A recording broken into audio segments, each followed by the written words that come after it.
मेरे छोटे एवं बड़े भाई और बहनों, मैं आप लोगों के सामने एक भाषण प्रस्तुत करने जा रही हूँ। अगर इसमें कोई त्रुटियां हो तो उसे क्षमा करने का कष्ट करें।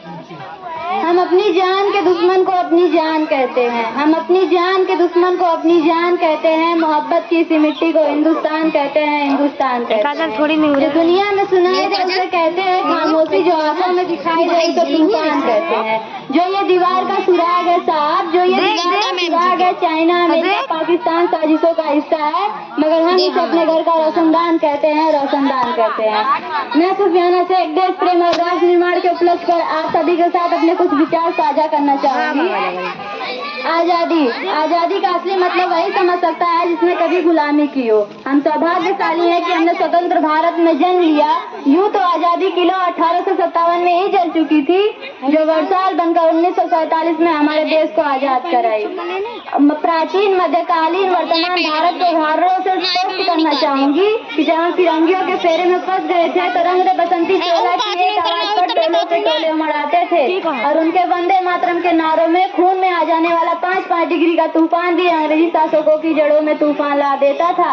तब लोग लड़ जाते थे, तब लोग मर जाते थे, मिट जाते थे, फांसी चढ़ जाते थे, तो भी वो अपनी देशभक्ति साबित कर रहे होते थे, क्योंकि ये उस दौर की देशभक्ति की कसौटी थी।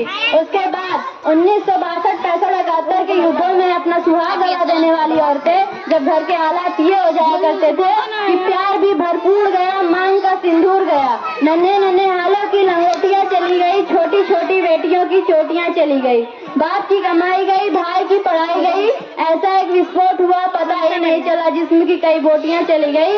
और आपके लिए तो एक आदमी मरा है साहब, किंतु मेरे घर की तो रोटियां ही चली गई, मेरे घर की तो रोटियां ही चली गई। महोदय, आप तो धरती में एक इंच भी कम नहीं लेते, मैं आधा शरीर कैसे ले लूं?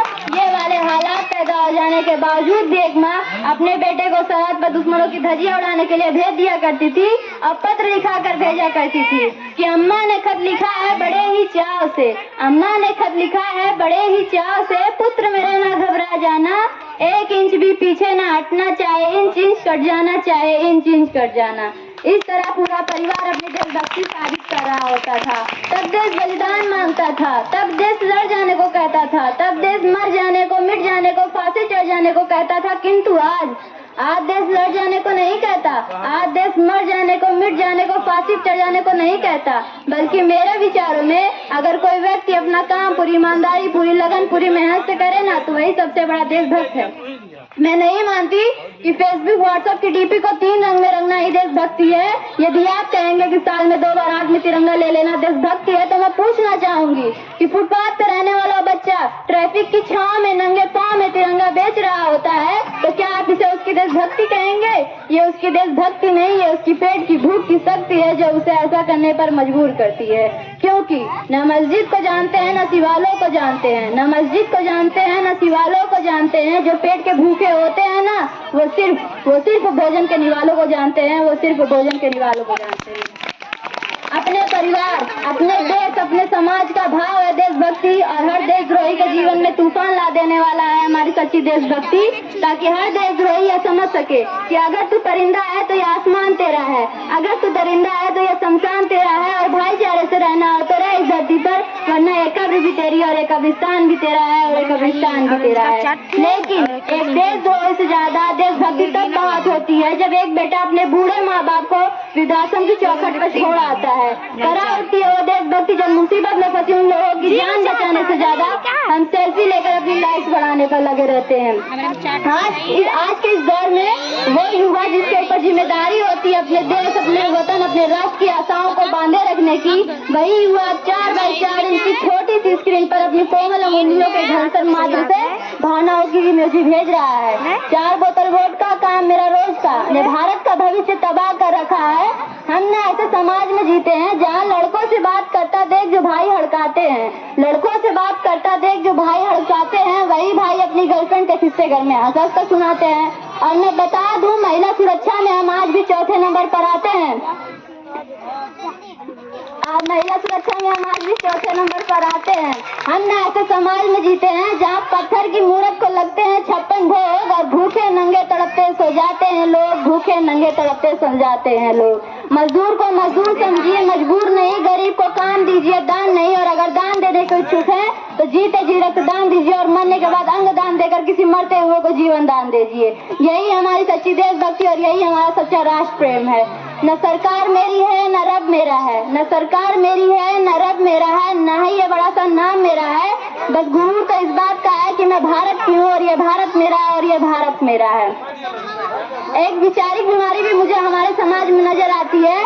कहा जाता है दुनिया के सबसे बड़े लोकतंत्र है, जहाँ हिंदू पैदा होते हैं, मुस्लिम पैदा होते हैं, सिख और ईसाई भी पैदा होते हैं, लेकिन बदकिस्मती से अब इंसान पैदा नहीं होते, क्योंकि न हिंदू की जरूरत है न मुसलमान की जरूरत है, न हिंदू की जरूरत है न मुसलमान की जरूरत है। राष्ट्र निर्माण के लिए केवल अच्छे इंसान की जरूरत है, केवल अच्छे इंसान की जरूरत है।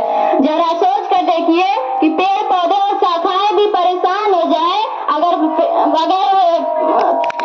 परिंदे भी हिंदू मुसलमान हो जाए। और एक शैक्षिक बीमारी भी मुझे हमारे समाज में नजर आती है।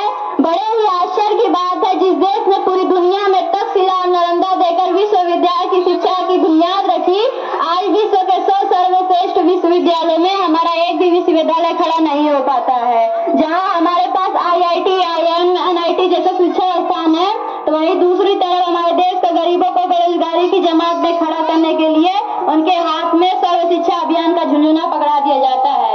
इस शैक्षिक बीमारी का केवल एक कारण वो ये है कि हमारी शिक्षा नीति केवल दो लोगों के लिए बनी होती है। पहले वो जो विद्वान है, दूसरे वो जो धनवान है। इसी तरह की कई गजब की बीमारियां हैं और ये बीमारियों की जो जड़ है ना, वो है हमारा अंधविश्वास। मेरे विचारों में जब तक एक युवा अपने सफलता के लिए मंदिरों में जा जाकर नारियल फोड़ फोड़ कर भगवान को रिश्वत लगाता रहेगा, हमारे समाज का शिक्षित वर्ग ही बिल्ली के रास्ता काटने पर रुक जाना, अपनी जाति अपनी धर्म को ऊंचा मानकर दूसरों की जाति की अवहेलना करता रहेगा। तब तक ना ही तो हमारा अंधविश्वास खत्म होगा और ना ही हमारा राष्ट्र निर्माण संभव होगा। हमारा राष्ट्र निर्माण तब संभव होगा जब महिलाओं की पूजा नहीं उनकी इज्जत की जाएगी। राष्ट्र निर्माण तब संभव होगा जब स्वच्छ भारत केवल सरकार नहीं, सड़क पर चल रहा हर एक नागरिक हाथ बटाएगा, स्वच्छ भारत दिल से अपनाएगा। राष्ट्र निर्माण तब तक संभव नहीं होगा जब तक एक नागरिक शारीरिक रूप से सटी, चारित्रिक रूप से भ्रष्ट, मानसिक रूप से दिवालिया, धार्मिक रूप से अंधा, राजनीतिक रूप से गंदा, शैक्षिक मान्य मूल्यों के आंकड़ों में चिन्ह पैपंदमय अखंड भारत को खंड खंड करता रहेगा, तब तक हमारा राष्ट्र निर्माण संभव नहीं होगा।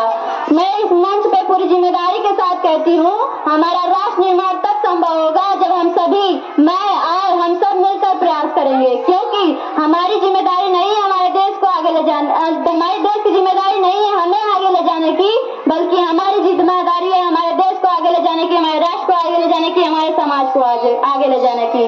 तो अंत में मैं बस इतना ही कहना चाहूंगी, मेरा हिंदुस्तान महान था, महान है और महान रहेगा।